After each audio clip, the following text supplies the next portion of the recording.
Assalamualaikum, calon penghuni surga. Selamat datang di channel Ruang Surga. Jangan lupa like, subscribe, dan nyalakan lonceng notifikasinya. Di Yaman, hiduplah seorang pemuda bernama Uwais Al-Qarni yang menderita penyakit kulit yang menyebabkan kulitnya belang-belang. Meskipun mengalami cacat, Uwais adalah sosok pemuda yang sangat soleh dan taat kepada ibunya, seorang wanita tua yang lumpuh. Ibu Uwais berharap agar putranya dapat membantu mewujudkan mimpinya untuk menunaikan ibadah haji di Mekah. Dengan tekad bulat dan cinta yang tulus kepada ibunya, Uwais mencari cara untuk memenuhi keinginan sang ibu. Ia membeli seekor anak lembu dan berlatih menggendongnya naik turun bukit setiap hari. Setelah 8 bulan latihan yang penuh kesabaran dan ketekunan, Uwais dan ibunya siap untuk memulai perjalanan menuju Mekah. Dengan kekuatan dan cinta yang luar biasa, Uwais menggendong ibunya dari Yaman menuju Mekah untuk beribadah di Ka'bah. Perjalanan yang panjang dan melelahkan tersebut menjadi bukti sejati dari cinta dan kesetiaan Uwais Al-Qarni kepada ibunya. Di hadapan Ka'bah, Uwais Al-Qarni dan ibunya bersujud dengan penuh haru dan berdoa memohon ampunan dari Allah Subhanahu wa Ta'ala. Uwais mengharapkan kebahagiaan bagi ibunya dan rela mengorbankan dirinya demi kebahagiaan sang ibu di surga. Setelah doa yang tulus dan penuh cinta itu, Uwais Al-Qarni diberikan karunia luar biasa oleh Allah Subhanahu wa Ta'ala. Penyakit kulitnya sembuh dan hanya menyisakan satu bulatan putih di tangan kanannya sebagai tanda pengenal untuk sahabat Nabi, Umar bin Khattab dan Ali bin Abi Thalib. Menandakan bahwa Uwais Al-Qarni adalah seorang pribadi yang istimewa dan doanya sangat makbul di hadapan Allah Subhanahu wa Ta'ala. Setelah perjalanan bersama ibunya untuk menunaikan ibadah haji, Uwais mempunyai keinginan untuk bertemu dengan Rasulullah. Uwais meminta restu kepada ibunya tentang keinginannya bertemu dengan baginda Nabi dan ibunya memberikannya restu untuk bertemu dengan baginda Nabi. Akan tetapi ibunya berpesan, sesampainya di Madinah segeralah kembali ke Yaman. Singkat cerita, setelah menempuh perjalanan yang jauh, akhirnya Uwais Al-Qarni tiba di kota Madinah. Dengan penuh semangat, ia segera mencari rumah Nabi Muhammad SAW. Saat tiba di sana, Uwais mengetuk pintu rumah dengan sopan dan menyampaikan salam.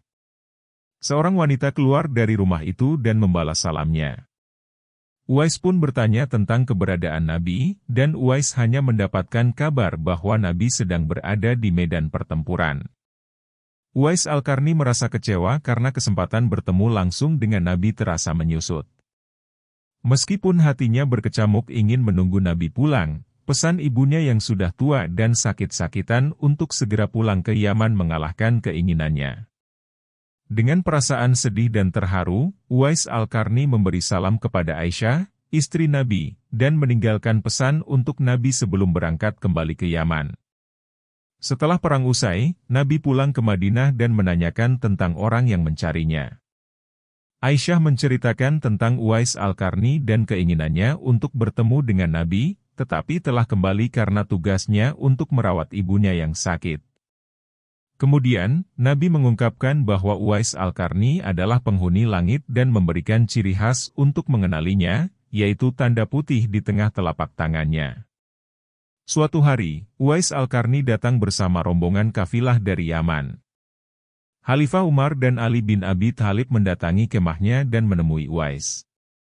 Ketika berjabatan tangan, Umar bin Khattab dengan cepat memeriksa telapak tangan Uwais dan menemukan tanda putih sesuai dengan sabda Nabi.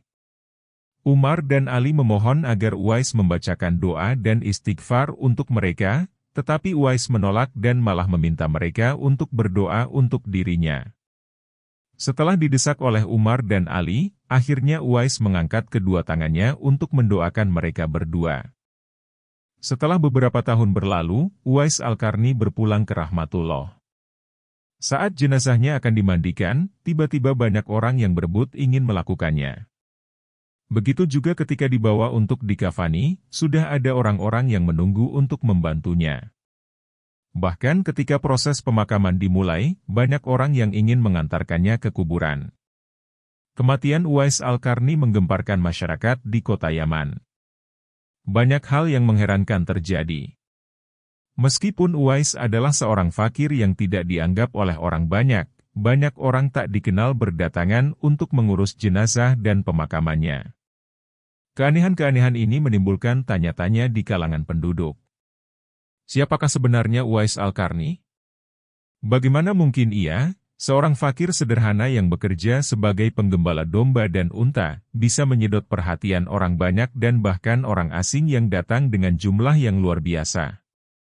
Mereka pun berspekulasi apakah para pengunjung ini adalah malaikat yang diturunkan untuk mengurus jenazah dan pemakaman Uwais. Berita tentang meninggalnya Uwais Al-Qarni dan fenomena aneh yang terjadi di sekitar pemakamannya menyebar luas. Barulah pada saat itu penduduk Yaman mulai mengetahui siapa sebenarnya Uwais Al-Qarni. Selama ini, Uwais meminta kepada Khalifah Umar dan Ali bin Abi Thalib untuk merahasiakan tentang dirinya. Akhirnya, pada hari wafatnya, mereka mendengar sabda Nabi yang menyatakan bahwa Uwais Al-Qarni adalah penghuni langit. Meninggalnya Uwais Al-Qarni dan keajaiban yang menyertainya pada saat wafatnya meninggalkan jejak yang mengesankan di hati penduduk Yaman dan seluruh umat Islam.